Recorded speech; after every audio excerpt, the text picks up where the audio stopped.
Enregistre le segment et je vous partage le document. Le document questions et réponses sur Marathon, dans lequel il y a une section portant sur la préparation des scénarios et pour lequel j'aimerais clarifier un élément concernant les indicateurs, comment les indicateurs vont varier entre les scénarios neutres, pessimistes et optimistes. Alors, on se souvient que je vais agrandir un peu la taille des caractères pour vous permettre de mieux voir.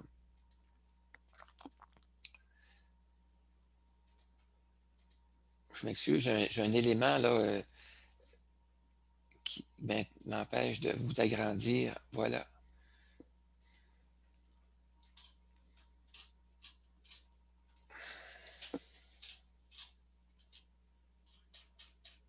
Je reviens à la préparation des scénarios. Donc, on se souvient que le premier scénario à préparer, c'est le scénario neutre qui utilise pour chacun des indicateurs. Les indicateurs, vous vous souvenez, c'est le taux d'inflation, les taux de rendement des placements, le taux d'augmentation de la valeur des propriétés qu'on a. Alors donc, pour chacun des indicateurs, pour le scénario neutre, on devrait utiliser normalement les résultats annuels moyens du passé comme des hypothèses réalistes pour les années à venir. Alors donc, c'est ça qui caractérise le scénario neutre. Mais pour les trois scénarios, neutre, pessimiste et optimiste, ce qui est important aussi, c'est qu'on doit considérer chaque indicateur séparément pour en évaluer l'impact sur notre situation et nos finances personnelles. Alors donc, c'est un deuxième élément qui est important. Il faut les considérer séparément. Alors, les caractéristiques du scénario neutre, comme vous vous souvenez, c'est que les taux qu'on constate dans le passé, ce sont les taux qu'on met comme étant ceux qui sont les taux prévus pour la prévision financière de retraite. Donc, les taux du passé sont égaux aux taux à venir. Et ce que ça nous donne comme caractéristique, c'est que ça va nous donner une prévision réaliste et probable. Donc, le taux de fiabilité, on va l'établir comme étant neutre avec l'indicateur de couleur jaune et un taux de robustesse de 100%.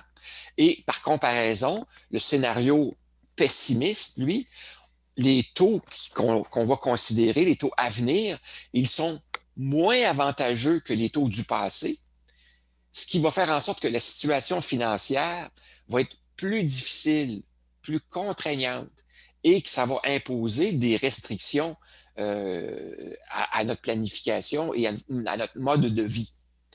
Et la planification, étant donné qu'on va se restreindre davantage que le scénario le plus probable, ben, ce scénario-là a plus de chances de tenir la route. Donc, l'indicateur de fiabilité va être ouvert et le taux de robustesse va être plus élevé que 100%.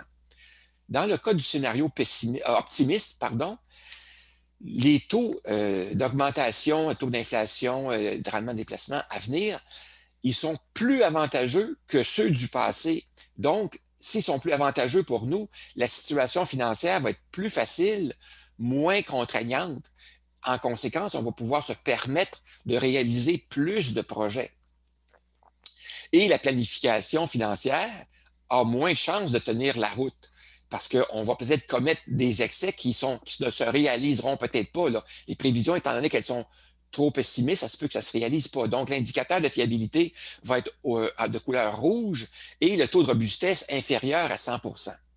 Et dans les autres éléments caractéristiques que j'ai rajoutés aussi, et ça, c'est grâce aux interventions que j'ai eues avec, aux interactions que j'ai eues avec, d'une part, Sylvain, avec Normand et aussi avec Gilles. Je vous remercie beaucoup pour vos interventions parce que ça m'a aidé à clarifier ces éléments-là pour votre plus grand bénéfice à vous. Là. Et étant donné que l'élément, la caractéristique de marathon, là, les taux de robustesse, c'est quelque chose qui n'existe pas par ailleurs. C'est comme un concept qu'on est en train d'établir ensemble. Alors, c'est tout à fait nouveau. Alors, on est en train de débroussailler le terrain. C'est important qu'on ait une compréhension commune et qu'on puisse l'utiliser à bon escient.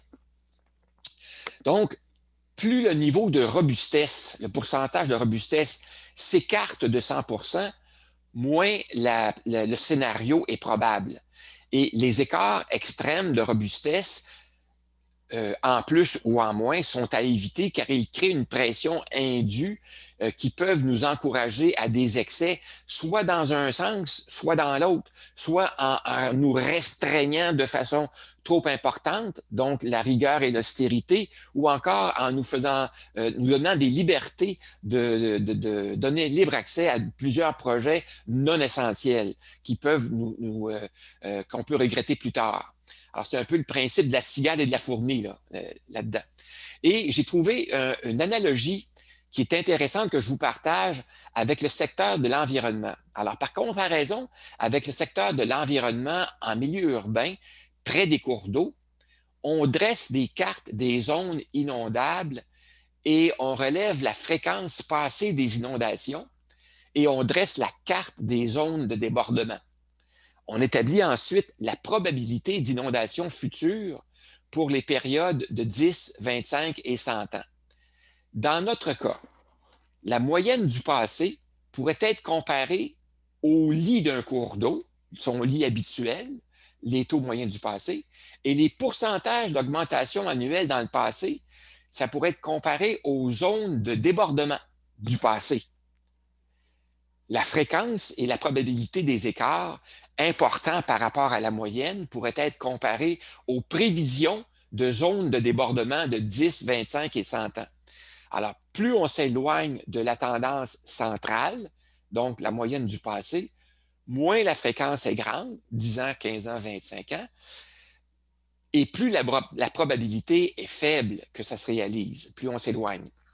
Donc, ça vient faire en sorte qu'on a avantage à régler les paramètres, nos hypothèses, à établir des taux, à déterminer des taux pour l'augmentation de l'inflation, etc., pour nos prévisions pessimistes et optimistes, qui ne s'écartent pas trop de 100% ou encore de ne pas avoir trop d'écart entre un et l'autre. Par exemple, avoir l'ensemble de nos taux à 110% et avoir un autre taux, je ne sais pas, très, très bas, là, à 50%. Alors là, il faudrait peut-être baisser un peu le 110% pour ramener le taux inférieur à 100%, plus près de 100%, parce que lui, il est dans une zone où la robustesse est vraiment très, très faible.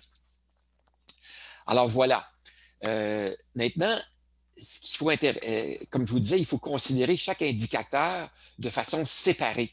Alors, pour ce qui est de l'espérance de vie, l'indicateur espérance de vie, pour le scénario neutre, on va prendre la valeur moyenne pour notre sexe. Et donc, dans le cas des hommes, 91 ans, 94 ans pour les femmes, selon ce qui est prévu pour, comme l'indique les recommandations de l'IQPF. Ensuite, l'état de santé. Alors, si on a une santé moyenne, on va calculer ça avec l'espérance, le scénario neutre. Mais si on veut calculer un scénario pessimiste, on va calculer qu'on va avoir une mauvaise santé. Et un scénario optimiste, on va calculer qu'on a une bonne santé.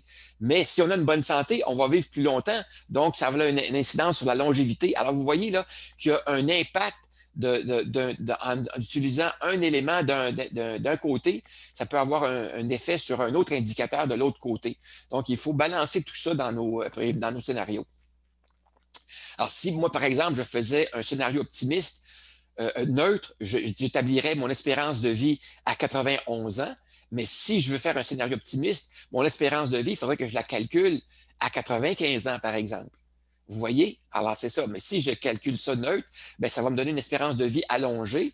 Mais il va falloir que je vérifie aussi, est-ce que ça a une conséquence sur mes besoins d'assistance? Si je vis plus vieux, est-ce que je vais avoir besoin plus longtemps de soins de services personnels lorsque je vais arriver en RPA et tout ça? Alors, c'est ça qu'il faut calculer aussi, là. Alors, il y a une balance à faire pour chacun des indicateurs. Qu'est-ce que ça va avoir comme impact dans nos scénarios et sur les conséquences sur nos finances personnelles. Si j'ai plus longtemps que j'ai besoin de plus d'assistance, ça va me coûter plus cher en service d'assistance. Alors, c'est ça. Il faut balancer tout ça. Ensuite, les taux d'inflation, le taux neutre, c'est le taux visé par la Banque centrale du Canada, donc 2 pour le taux d'inflation. Et si c'est un taux pessimiste, quelque chose qui va me créer une pression supplémentaire, Donc, pour moi, une pression supplémentaire, c'est lorsque le taux d'inflation augmente. Puis là, je me souviens qu'il y avait, il y avait des points de vue différents dans le groupe. Il y avait Normand et Sylvain qui pensaient l'inverse, qui pensaient que c'était plutôt, il fallait réduire pour avoir dans la prévision pessimiste, c'est lorsque le taux d'inflation était plus faible. Et là-dessus, je vais avoir un tableau là, que je vais vous pour lequel je vais vous présenter une comparaison. Alors, vous allez voir que la façon dont je l'interprète, là, elle est attestée dans une comparaison des trois scénarios avec des taux différents. Vous allez voir ça tantôt. Et les taux de rendement des placements, c'est la même chose. Alors, si mon taux de rendement de mes placements est de 5 dans la prévision neutre, qu'est-ce qui va m'avantager dans la prévision optimiste? C'est si les taux augmentent. Et c'est qu'est-ce qui va me désavantager? C'est si mes taux de rendement diminuent. Alors, vous voyez que le taux d'inflation, pour la prévision pessimiste, le taux d'inflation augmente et le taux de rendement de mes placements diminue. Et ça va dans des directions opposées. Alors, c'est à vous à régler les paramètres de façon séparée, indépendante les uns des autres pour les scénarios que vous préparez. C'est ce que je voulais vous mentionner. Alors, je vais terminer cette présentation-là ici. Je vais aussi terminer l'enregistrement.